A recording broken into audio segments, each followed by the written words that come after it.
ज्ञानरत्न महाकरं भाविक पंकज दिवाकरं प्रतिदिनं प्रणमामि जिनेश्वरं प्रतिदिनं प्रणमामि जिनेश्वरं। तू भूल के अपने आप रहा कर पाप हो चेतन प्यारा, दुनिया में कौन समारा।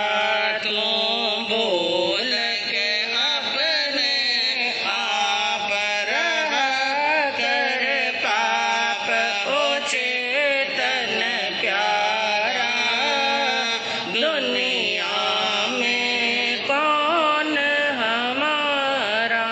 जब मौत शीश पर आएगी, जब मौत शीश पर आएगी, कोई चीज साथ नहीं जाएगी, कोई चीज साथ नहीं जाएगी।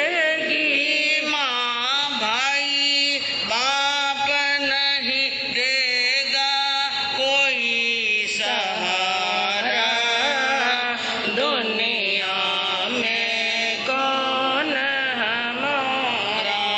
तू भूल के अपने आप रहा कर पाप हो चेतन प्यारा, दुनिया में कौन हमारा।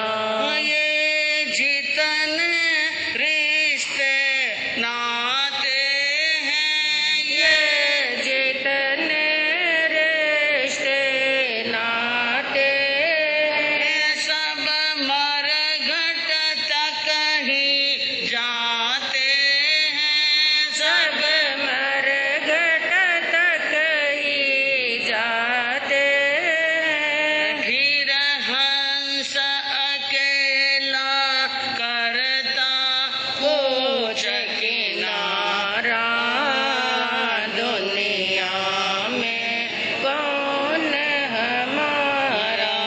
तू भूल के अपने आप रहा कर पाप हो चेतन प्यारा, दुनिया में कौन हमारा। सर्वज्ञ सर्वदर्शी चरम तीर्थंकर अहिंसा के अवतार विश्व वंदनीय शासनपति श्रवण भगवान वर्तमान महावीर के पावन चरणों में कोटि कोटि वंदन।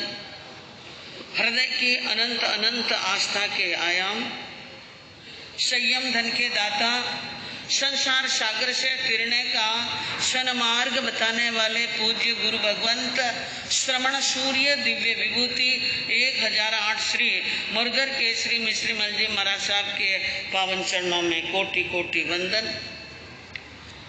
अहिंसा दिवाकर लोकमान्य संत शेरे राजस्थान वरिष्ठ प्रवर्तक पूज्य गुरुदेव श्री रूपचंद जी महाराज साहब के पावन चरणों में कोटि कोटि वंदन। मरुदरा भूषण संत शिरोमणि प्रवर्तक पूज्य गुरुदेव श्री सुकनमुनि जी महाराज साहब के पावन चरणों में कोटि कोटि वंदन। साधना की प्रतिमूर्ति सद्गुणों की उपासिका सरल मना शांत दांत गंभीरा गुरुवरिया महासती श्री सज्जन कंवर जी महाराज साहब के पावन चरणों में कोटि कोटि वंदन। धर्म प्रेमी बंधुओं, शीलवती माताओं, बहनों, ज्ञानी महापुरुषों ने, जिनेश्वर देवों ने धर्म के 3 आयाम बताए।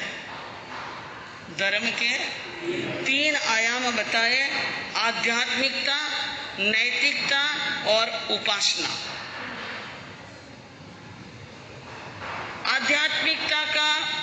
केंद्र है, मूल केंद्र है धर्म। आध्यात्मिकता का धर्म का मूल केंद्र है। आध्यात्मिकता समाज से संबंधित केंद्र है। नैतिकता और भक्ति केंद्र है उपासना। ये तीनों ही धर्म के आयाम हैं। तीनों का भी अगर सम्यक पालन हो तो कर्मों की निर्जरा होती है। आध्यात्मिकता सर्वोत्कृष्ट आयाम है। आध्यात्मिकता का संबंध आत्मा से है। किनसे है? हाँ, और जहां भी हमारे भगवान ने पचकान, प्रत्याख्यान, नियम, प्रतिज्ञा बताई, अप्पाणम क्या लगाया? अप्पाणम भोसरामी। अप्पाणम पाप से आत्मा को भोसराता हूं या आत्मा से पाप को भोसरा रहा हूं। हर चीज आत्मा से ही धारण की जाती है। धर्म को आत्मा से भोसराया नहीं जाता है। धर्म वहां जहां भोसरामी शब्द लगे वो तो है छोड़ना, और जहां पर ग्रहण करना है आत्मा से। अपाणम शब्द तो मतलब आत्मा। आत्मा तो आध्यात्मिकता का जो आयाम है वो सिर्फ आत्मा से जुड़ा हुआ है। किससे जुड़ा हुआ है? आत्मा से। और यह सर्वोत्कृष्ट है। इनसे ऊंचा, इनसे बड़ा कोई आयाम हो ही नहीं सकता। जो अपनी आत्मा में लीन, यूं समझ लो वो सम्यक दृष्टि है। वो क्या है? सम्यक दृष्टि है। आध्यात्म में संप्रदाय नहीं देखा जाता, आध्यात्म में जाति नहीं देखी जाती, आध्यात्म में पंथ नहीं देखा जाता, आध्यात्म में वेश नहीं देखा जाता, और आध्यात्म में देश नहीं देखा जाता। इन सब से परे आत्मा आत्मा है। मेरी आत्मा है चाहे वो आपकी आत्मा है, क्योंकि सूत्र कृतांग सूत्र के अंदर प्रभु महावीर ने बयान किया है, शब्दम जगम तु समानोपे ही। हे भव्य आत्माओं, सारे जगत को समान दृष्टि से देखो, समान दृष्टि से देखो। गीता में श्री कृष्ण ने कहा, आत्मवत् सर्वभूतेषु यः पश्यति स पंडित। कृष्ण ने कहा, जो अपनी आत्मा के समान सबकी आत्मा को समझे वही पंडित पुरुष हैं, वही ज्ञानी पुरुष हैं, और जिनकी यह सोच है उनकी दृष्टि सम्यक है। उनकी दृष्टि क्या है? सम्यक है। वो किसी से झगड़ा नहीं करता। क्या नहीं करता? हाँ, समझ लो, आध्यात्मिक व्यक्ति के लक्षण बताए। झगड़ा नहीं करता है, धोखा नहीं करता है, छल नहीं करता है, भ्रष्टाचार नहीं करता है, काला धंधा भी, ईमानदारी से जीवन जीना। क्या जीना? ईमानदारी से। यह धार्मिकता का सबसे बड़ा आयाम है, और इनकी गहरी आत्मानुभूति सबके अंदर हो यह नहीं। जो आत्माएं परमात्मा के पथ पर पड़ी हैं और जो परमात्मा तत्व को प्राप्त करने में थोड़ी सी ही यानी दूरी बची है, वही आत्माएं ऐसी हो सकती हैं। बाकी सामान्य आत्माएं ऐसी नहीं होती हैं, क्योंकि दोष भरे पड़े हमारे अंदर। चाहे हमने साधु पढ़ा लिया, चाहे आपने श्रावक पढ़ा लिया, हम दोषों के पिटारे हैं। किसके पिटारे? इसलिए भगवान ने मिच्छामि दुक्कडम शब्द दिया कि मेरे पाप मिथ्या हो। मिच्छामि दुक्कडम का मतलब क्या? क्या मतलब मिच्छामि दुक्कडम?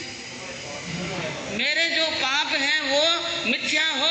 हे भगवान, मैंने जो पाप किया, क्योंकि भगवान की आंखों से, भगवान के ज्ञान से हम छिपे हुए नहीं हैं। पल पल में क्या करते हैं? पाप करते हैं। तो गहरी अनुभूति लिए हुए तो कोई परमात्मा पद को प्राप्त करने वाला प्राणी ही हो सकता है। सभी व्यक्तियों में ऐसी गहरी आत्मानुभूति हो नहीं हो सकती है, सबके अंदर नहीं हो सकती है। तो दूसरा पॉइंट आता है नैतिकता।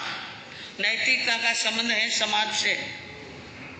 आध्यात्मिकता तो अकेला ही कर सकता है व्यक्ति, क्योंकि खुद की आत्मा के नहीं, लेकिन नैतिकता तो समाज के साथ में किसी दूसरे के साथ में, मित्र के साथ में, दोस्त के साथ में, रिश्तेदार के साथ में, परिवार के साथ में, ग्राहक के साथ में नैतिकता वहां बरती जाती है। नैतिकता कभी अकेले में होने वाली नहीं है। नैतिकता के अंदर कोई कह दे अकेला व्यक्ति कि मैं तो बहुत नैतिक हूं, हम कितने नैतिक हैं ये समाज कहेगी। कौन कहेगा? हाँ, मैं मेरे मुंह से कह दूं कि मैं नैतिक हूं, यह कोई प्रमाण नहीं है, यह कोई व्यक्ति की प्रमाणिक कसौटी नहीं है। सामने वाला कहना चाहिए कि यह व्यक्ति नैतिक है, समाज कहना चाहिए कि यह व्यक्ति नैतिक है। आध्यात्म और नैतिकता, आध्यात्मिकता अकेले में हो सकती है लेकिन नैतिकता अकेले में नहीं होते हैं। और ये बात जरूरी है कि जो व्यक्ति आध्यात्मिकता के साथ में जीवन जी रहा है वो नैतिक ही है। वो क्या है? नैतिकता नहीं आई तो आध्यात्मिकता कहां से आ जाएगी? पहले हम क्या बनेंगे? नैतिक। नैतिक का मतलब क्या? नीति के अनुसार चलना, न्याय के मार्ग पर चलना, अन्याय नहीं करना। जब जीवन के अंदर नैतिकता ही नहीं हो तो आध्यात्मिकता आने का तो प्रसंग ही नहीं है। आत्मन प्रतिकूलानि परेशान न समाचरे। ये जो सुक्ति है कि हमारी आत्मा के प्रतिकूल जो भी है वो हम दूसरों के साथ में न करें, इस सुक्ति को कौन जीता है? अपने जीवन में इस सुक्ति को कौन उतारता है? हम हमारे लिए क्या चाहते हैं न दूसरों के लिए। मारी दुकान माते ग्राहक अच्छा आवना, सामने वाला दुकान माते नहीं। मारे घर में अच्छो रेवणो, पड़ोसी रे रहे के नहीं रहे। मारे घरे रोज हलवा पूड़ी रेवना, पड़ोसी घर में रोटी और जांदा पड़े तो पड़े दो, कहीं फर्क पड़े। आध्यात्मिकता की और ये नैतिकता की बात है। परेशान न चले, यानी दूसरों के साथ में वैसा न करना है, न सोचना है जैसा हम हमारी आत्मा के प्रतिकूल हो, उनको हम बर्दाश्त नहीं कर सकते हैं तो दूसरों के साथ में भी ऐसा न करें। तो यह है जीवन के अंदर दूसरा आयाम नैतिकता का। और भ्रष्टाचार इसी से बढ़ता है।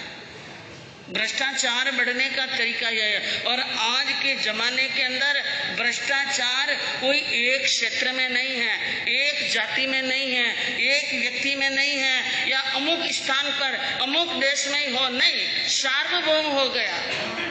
क्या हो गया है? सार्वभौम हो गया है।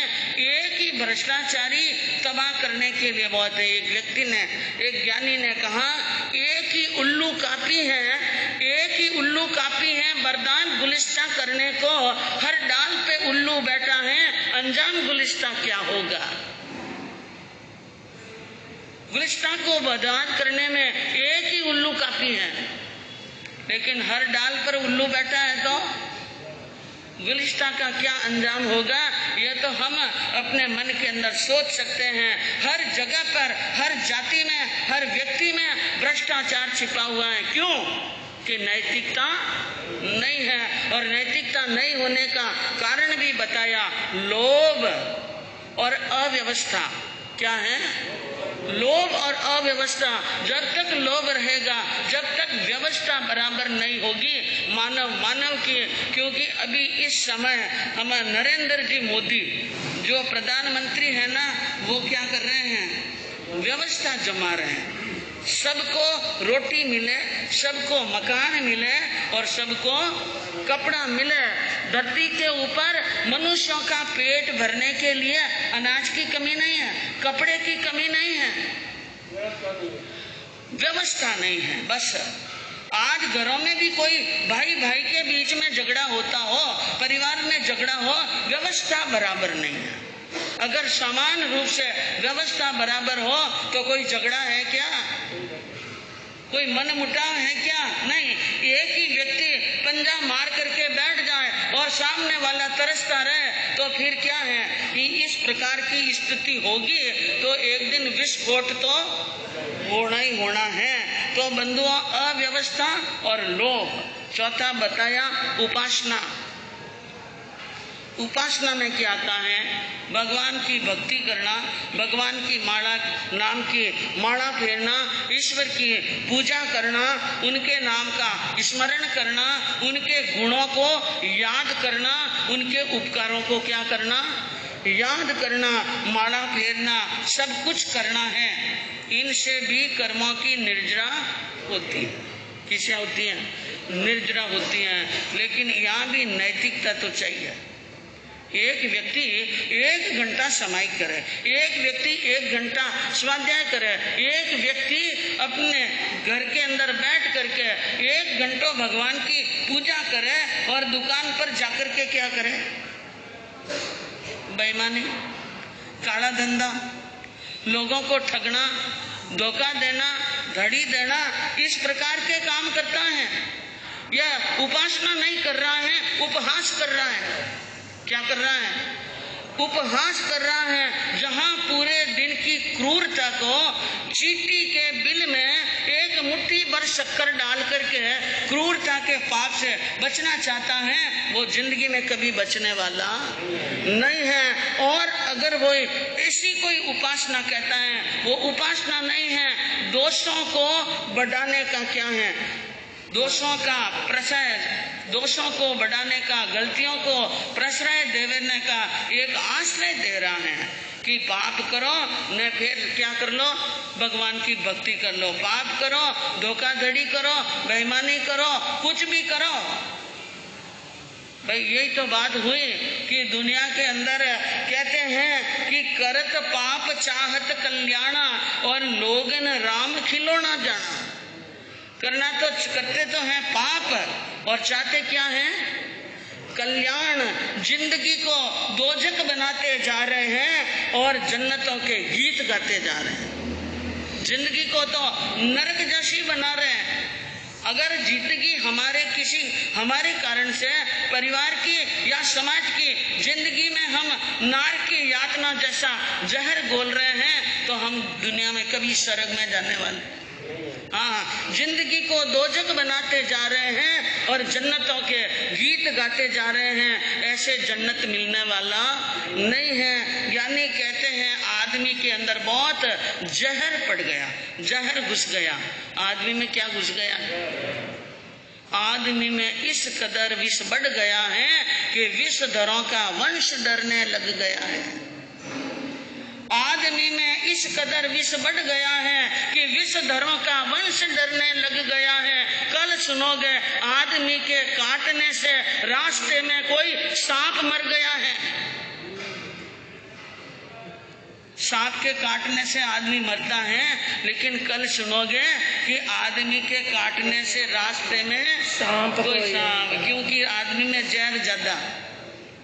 आदमी में जहर क्या है? ज्यादा। नकी तो ज्यादा है, बहुत ज्यादा, 2.5 दीप जितना। भगवान महावीर ने आदमी में जहर की तो बतायो, बता सको आप? की तो बताए जवरीलाल जी? हाँ, 2.5 दीप जितो कितो।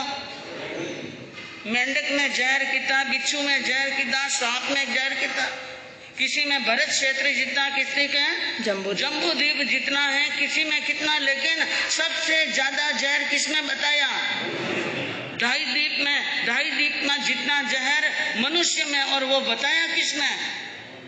आपने बताया कि मैंने बताया? किसने बताया? भगवान महावीर ने बताया। इतना जहर है, और इतना जहरीला व्यक्ति जब वो काटने लग जाए तो एक सांप क्या मरेंगे? कितने मर सकते हैं? दुनिया के तमाम सांप मर सकते हैं, इतना जहर है। मनुष्य सांप को खा रहा है। सुना आपने? चाइना में मनुष्य किसको खा रहा है? सांप को खा रहा है, बिच्छू को खा रहा है, चिड़िया को खा रहा है, कबूतर को, केकड़े को, अरे जहरीले जहरीले, कुत्ते को खा रहा है, सुअर को खा रहा है, मुर्गे को खा रहा है, बकरे को खा रहा है, हरिण को खा रहा है। 84 लाख जीवा योनि के जीवों में से कितने जीवों को कौन खाता है? मनुष्य ज्यादा यानी जीवों का भक्षण करता है कि पशु ज्यादा करते हैं? बोलो, ये जहर है। यह मनुष्य की कभी नीत दापने वाली नहीं है। इसलिए कहते हैं कि मंदिर जाओ, चाहे उपासना जाओ, चाहे थाने का हो, चाहे समाई करो, चाहे पोषित करो। ज्ञानियों ने कहा घर से बहुत दूर है मंदिर का रास्ता, घर से बहुत दूर है मंदिर का रास्ता।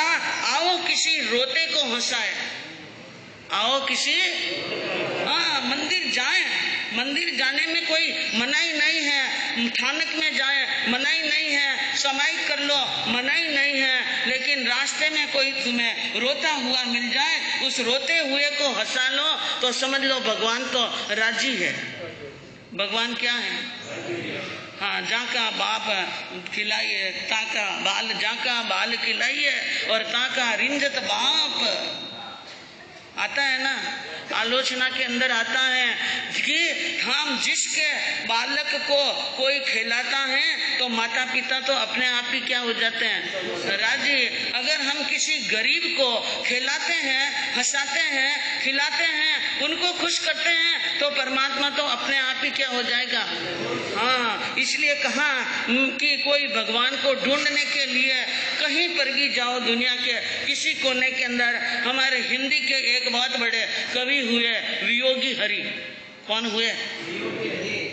क्या लाइनें लिखी, 10वीं क्लास में पढ़ी थी। आपने पढ़ी हो मारवाड़ में 10वीं तो ये जरूर आया होगा कविता में। मैं ढूंढता तुझे था जब कुंज और वन में, मैं ढूंढता तुझे था। एक साधक कह रहा है अपने भगवान को कि हे भगवान, मैं आपको कहाँ ढूंढता था? मैं ढूंढता तुझे था कुंज और वन में, तू खोजता मुझे था किसी दीन के वतन में। मैं तो आपको कहाँ ढूंढ रहा था? कहीं कुंज में होंगे, वन में होंगे, बगीचे में होंगे, पहाड़ पर होंगे, लेकिन तुम तो मुझे खोज रहे थे दीन के वतन में। तू आह बनकर मुझको पुकारता था, तू आह बनकर मुझको पुकारता था। मैं था तुझे बुलाता संगीत में, भजन में।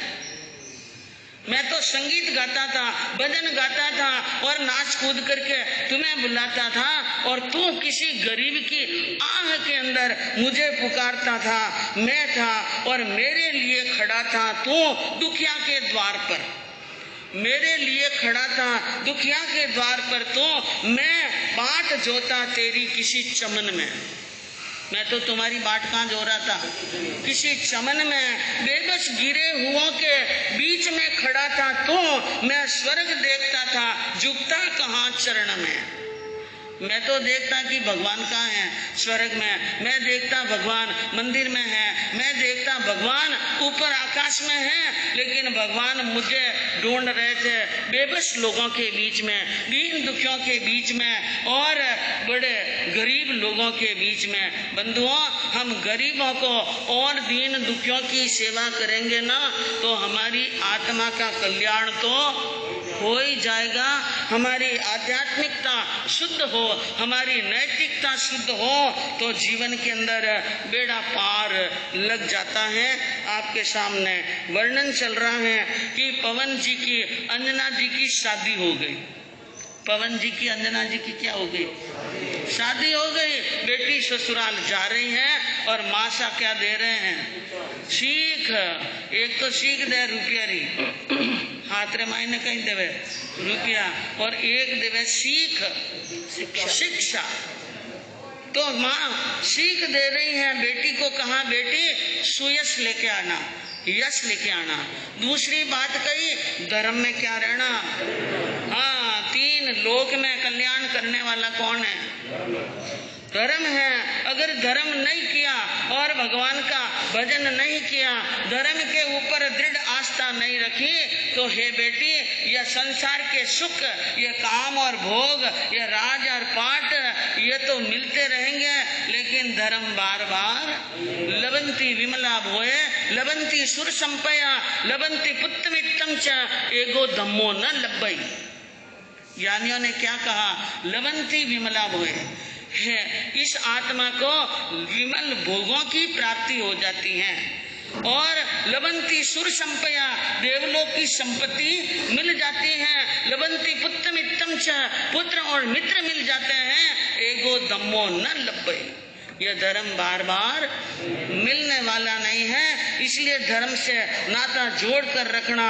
और क्या कहा मासा ने, पति परमेश्वर तुल्य समझ तो हुक्म उठाई जय, पति परमेश्वर तुल्य समझ तो हुक्म उठाई जय। और पति जो कड़वा वचन कहे तो मतरी सही जय, बेटी जावे तो ससुराल सुयश ले पाछी आई जे। सासू ससुर की साचे मन से सेवा बजाई जे, रात दिवस तो कर जे काम मत आलस लाई जे, बेटे जावे तो ससुराल सुयश ले पाछी आई जे। माँ ने तीसरी बात कही, बेटे पति को परमेश्वर समझना। पति को क्या समझना? जो पत्नियां अपने पति को परमेश्वर समझ ले वो पति से सेवा कराती। हाँ, कोई शरीर का कारण हो जाए, पति और पत्नी की जोड़ी है, पति का शरीर अस्वस्थ है तो पत्नी सेवा करती है। ज्यादातर पत्नियां क्या करती हैं? पति की सेवा। और कभी अगर पत्नी की शरीर की अस्वस्थता हो तो पत्नी की सेवा पति को करनी, हाँ करनी चाहिए, पड़ेगी नहीं, करनी चाहिए। क्योंकि आपका जीवन साथी है। जिसके घर में पत्नी नहीं है, जो विदुर हो चुके हैं, उनको पूछो पत्नी का महत्व क्या है। जिस समय पत्नी जिंदी थी तो पत्नी कहती थी कि मेरे पास में बैठो, मेरी बात सुनो। कमाने दमाने में दौड़ते रहते, भागते रहते, टाइम नहीं मिलता, पत्नी की बात नहीं सुनते। कई तरह के पति होते हैं, सब पति परमेश्वर नहीं होते हैं, याद रखना। आप भूलना मत जब आप जी माड़ी माड़ी प्रशंसा करें। हाँ याद रखना, सभी पति परमेश्वर नहीं होते हैं। उस समय जिस समय पत्नी की बात सुननी चाहिए थी सुनी नहीं, जिस समय माननी चाहिए मानी नहीं, और जिस समय पत्नी के महत्व को जानना चाहिए जाना नहीं। जब पत्नी चली गई तो पत्नी की जो यानी कमी खलने लगी तो आंसू बहाने लगे, अच्छी थी मेरी पत्नी, चली गई, अब मन की बात किससे करें। इसलिए याद रखना, पति को परमेश्वर मान ले, वो पत्नी बिना कारण पति से अपनी सेवा नहीं कराएगी।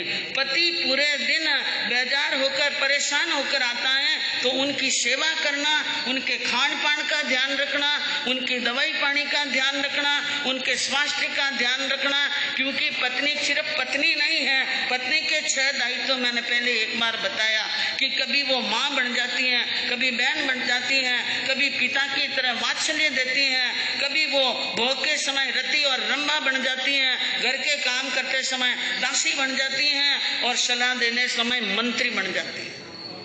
पत्नी का एक रोल, पति का एक रोल हो सकता है, 2 रोल हो सकते हैं, लेकिन पत्नी के कितने हैं? हाँ याद रखना, लिख देना, और 6 रोल अदा करने का प्रयास करना।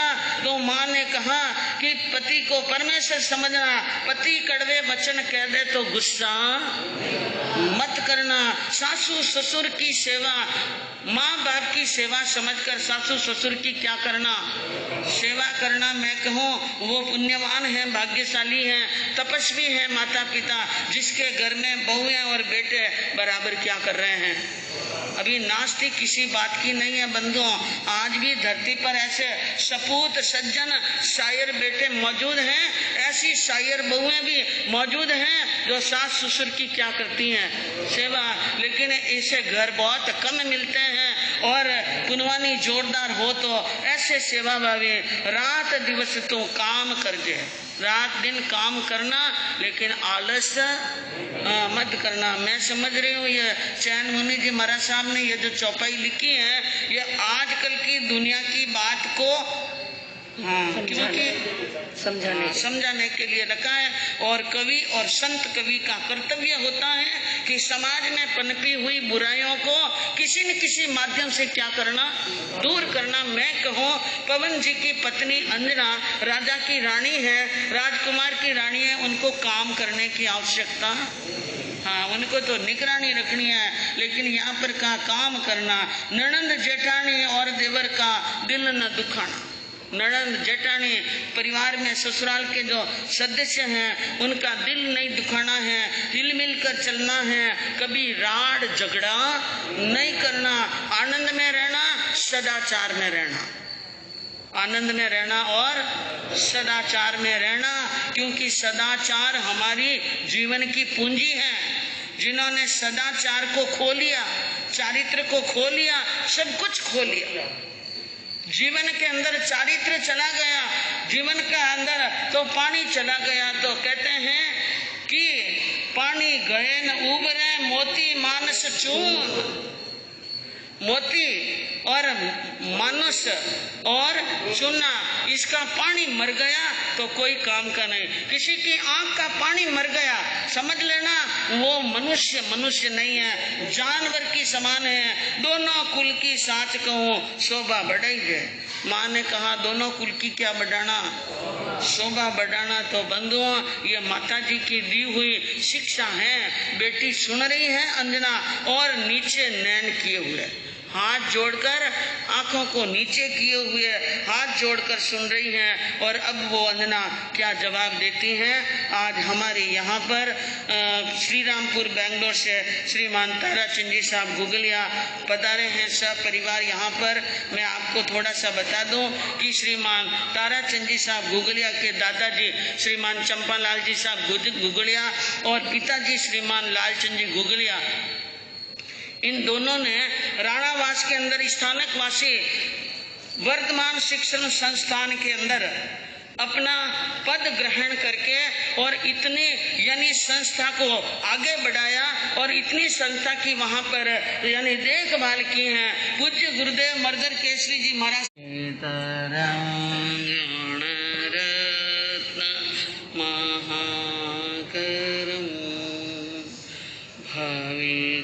पंकज भूधनिवाकरं